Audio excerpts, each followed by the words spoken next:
Hello, my name is Luke Van Dillen. I'll be conducting this interview today. For those of you who don't know, I am the president and founder for A Better Life through the Speaking of Gibberish. And what is your name? My name is Jeremy Bowen. And see, that's so appropriate because your name sounds like gibberish in itself. I'll take that as a compliment because Of course, of course. for the longest time I hated my name just because it sounded so like real words and it wasn't gibberish enough. So hearing you say that really makes me feel better. Yeah, it doesn't sound like a real name to me, buddy. Thank you, thank you. I'm glad to be on this in this interview. Now, getting right into it, how has gibberish brought you and your family closer together as a unit?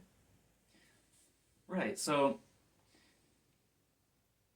it's kind of a toughie right there, or as we in the gibberish community might say, a shenanigans, because really, my family wasn't on board with the idea of living through gibberish at first. We really had to work together. You'll find that a lot of newcomers are really off put or even scared of gibberish, but over time, the more you put in, the more you get out. So really, gibberish it's done wonders to just bring my family together, and we've never been closer. All right, perfect. Would you say that gibberish is more politically left, politically right, or apolitical? See, that is a really good question. Um, I've seen I've seen the gibberish political compass pointing in every direction, honestly, Luke. And what really shocks me is that we haven't come together to make a gibberish political party. I mean, honestly, I think that that would just circumvent all of the problems that the left and the right and so-called centrists have with each other. Okay, okay. I think we can all agree when I say that we here at the Foundation for a Better Life Through Gibberish liked it a lot. Uh, Moving on to question three. What did gibberish improve or change in your life, and did it make any of it immediately or drastically better?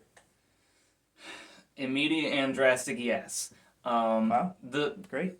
gibberish for me has really been a success story. I think the first time I really knew that my hard work in gibberish was paying off was when I was at the deli, and I wanted some ham, but I didn't want like the low grade ham. I wanted top of the line ham. Yeah, and and so I went up to the man working the deli and I said, la la la la la, and he knew exactly what I wanted because he was fluent in gibberish. So he got me the best cut of meat that I could have ever asked for, and I just knew in my heart this is worth pursuing. And that's just the thing is that gibberish will open those kinds of doors for, you know, for basically anyone that uses it. Yes. What are some of your favorite gibberish words and phrases, and why? Ah, yes. So some of my favorites. I've actually pulled them up here on this handy diagram. We have splorch. Classic. That one. For those who are uninitiated, that means hair, and I love my hair, and I always go get a splorch, which just means haircut. We have harmstedoof. That means to go on a walk. We have quelk. That means juice. There's just so many good ones and useful ones. It's so hard to say. But the most impressive thing, which is actually my goal, is someone in the gibberish community has rewritten the Star Spangled Banner completely in gibberish, but I haven't been able to memorize the whole thing yet. You So know, and that's interesting. I actually haven't seen that. it's really, really riveting. I'll Wow. send you the video. Uh, We should put the link uh, in the description. Please. Yes. Wow, what a great idea. Yeah. Um, Moving on. Who are the pioneers of the gibberish lifestyle in your view, and what did they do for the gibberish speaking community at large? You know, this is a question that often comes up in a hot debate in the gibberish community. Oh, of course. Some people think it's Anglo, and some people think it's. Personally, I think it's because he just has more of an emphasis on his words, and just the way that the gibberish flows out. It's just much more convincing. And Well, his name does get to the point faster. it does. You should really go to one of his seminars. I mean, the way he speaks about anything, life, love, marriage, sex, even politics. I know we spoke about that a little bit before. So I would think that he is the pioneer in my heart. And honestly, I would just love to meet him one day. That's like my dream. So, would you recommend the gibberish lifestyle to a friend and family member, and why? Definitely. Or should I say, because what the gibberish lifestyle really does, it opens up a lot of doors. It really allows you to see things that weren't really there before. Because in this limiting societal language that we speak in America here, it's usually English, sometimes Spanish or whatever else, but gibberish really does. There's just so much to offer. I mean, what can't I say about it? I'll tell you what I can say. There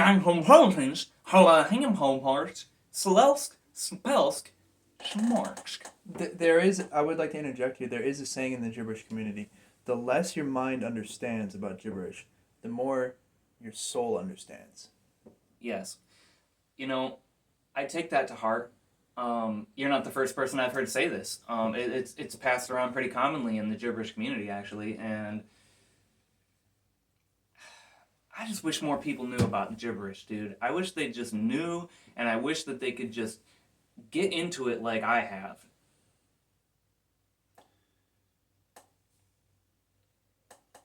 All right, wrapping up here, I have 2 questions left on my roster.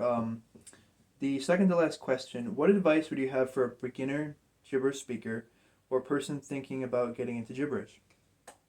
Okay, yeah. So, my advice for beginners is there's no such thing as too much gibberish. Don't think you're going at too fast of a pace if you're first learning. You can just type in the gibberish dictionary. It's made by Schlarge Kamarkers, and that woman has written so much gibberish words, and it's just amazing. And you can just type it in on Google, and then you're gonna find the biggest dictionary of gibberish words, and you can use that at your disposal at any time. You can pull it up and impress your friends. You can use it in job interviews. The sky's the limit, dude. So don't ever feel like there's something you can't do with gibberish. Beautiful. Beautiful. Can you leave us with a blessing in gibberish? Yes, Luke, I can. Slorm pun tam pun team ping pong shorm ping ping patel snail pun team ping karst narsh borst ales bring dink borksk slelsk pelsk florsk torst bing ting kong ping stingsk flor hebi chibi porskt slilsk.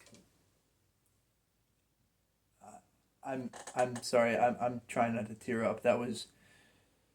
I've been in the gibberish community for 15 years. That is one of the most beautiful things I have ever heard someone say in gibberish.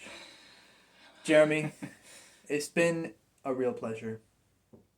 A real, sincere pleasure. You are just you're just a beacon in the gibberish community, and I say that as the president and founder. Thank you. It is an honor to have you say that to me. Wow. That just validates all the hard work I've put in. Thank you. All right. Well, thank you so much for your time, and I hope that in the future we can do another one of these interviews.